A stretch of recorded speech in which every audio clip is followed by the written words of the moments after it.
Piper Arrow is a low-wing, retractable gear four-seater designed in the US.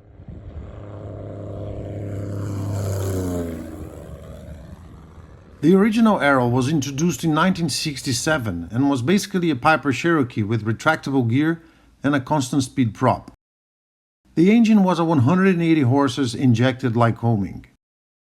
A few years later, a 200 horsepower Lycoming was offered as an option, and soon every buyer wanted it.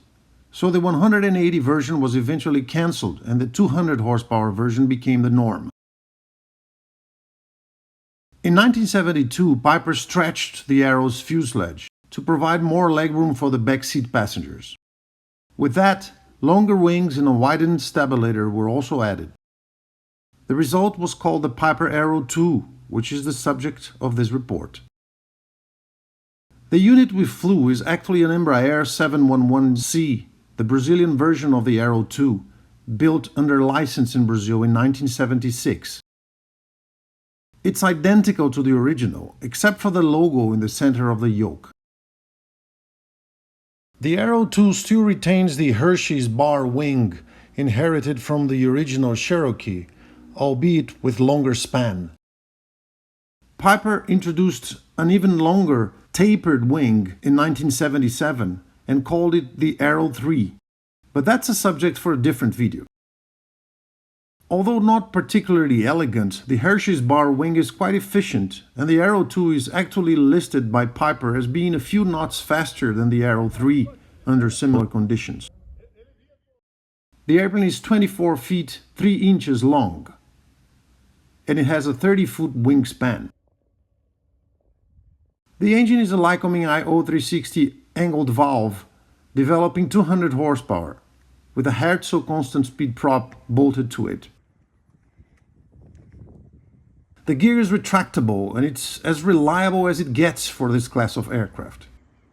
It's hydraulically actuated and electrically powered with a free-fall emergency extension system. Historically, the Piper Arrow landing gear system has been proven as one of the most rugged systems in light airplanes. It does take a beating and, if well cared for, will simply work well every time. The Arrow has a stabilator. Pitch trimming is obtained via anti-servo tabs controlled by a jack screw. The system has been tested for millions of hours throughout the decades, and as long as the cleaning and proper lubrication of the jack screw is verified, it also delivers the highest level of reliability. The Arrow II carries 48 gallons of usable fuel in 2 tanks, one on each wing. Drain valves are under the wings and also on the gasculator. Oil is checked through this inspection door in the cowling.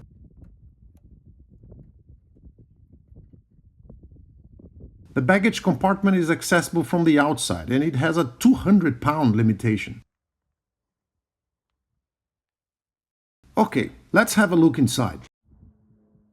The Arrow is a low wing, so to enter you have to step on the wing. But unlike many low-wing airplanes we know, on this one you can step on the flaps with no fear of bending anything. There's even an anti-slip surface right on the flap root. This airplane was built tough, and it will probably outlast everything else on the ramp. There's only one door, on the right side. On very hot days, it's common practice to taxi with the door partially open to help with cooling the cabin. On the other hand, one door only makes the interior a little less noisy in flight. The Arrow has yokes, and you fly with your left hand when seated on the left. The fuel selector has left, right, and off positions. Flaps are mechanical, commanded by this Johnson bar between the seats.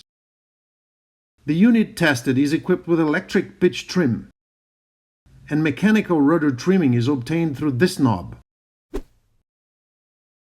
This is the parking brake.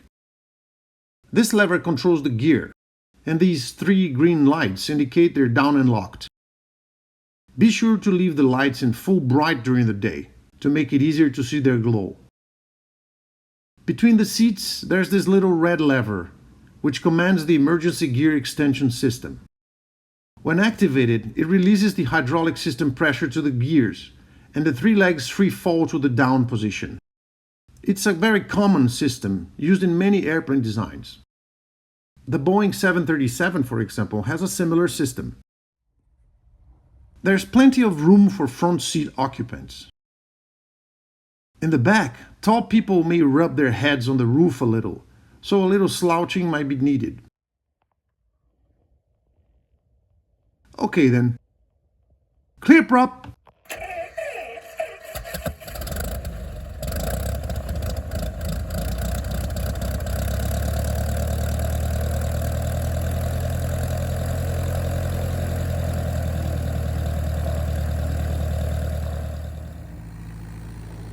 The Piper Arrow is made of metal with monocoque construction. The nose gear is linked to the pedals for taxiing, and the airplane has toe brakes on both sides.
With two on board, 55 gallons of fuel, a temperature of 60 Fahrenheit, and a QNH of 13.15, we needed 1,300 feet for takeoff.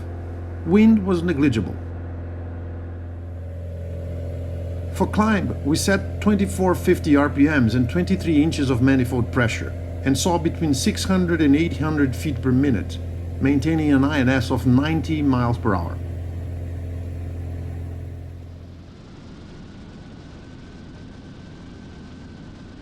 Leveled at 4,500 feet, we selected full power, resulting in 25 inches. Our IAS was 148 miles per hour. Our TAS window was inoperative, so we calculated our true airspeed to be 139 knots. With full rich mixture, we were burning 13 gallons an hour. Then we reduced to 20 inches of manifold and brought the mixture back to 10 gallons an hour. With that setting, we trued at 129 knots.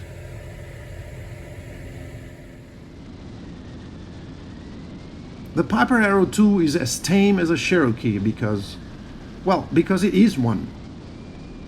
It's a traveling Cherokee, but a Cherokee nonetheless. And its genetics are quite evident in its flying qualities. Not very exciting, but undeniably benign. In terms of weight carrying capabilities, the Arrow 2 with full tanks can take 4 people weighing an average of 175 pounds each and still be within maximum takeoff weight, which is 2650 pounds. In the traffic pattern, we notice the only flying characteristic that demands a bit of attention in the Arrow, especially the Hershey's bar winged versions. With gear and flaps down, the airplane sinks quite a bit when power is reduced. The secret is not deploying flaps and gear too soon and carrying a little power until touchdown.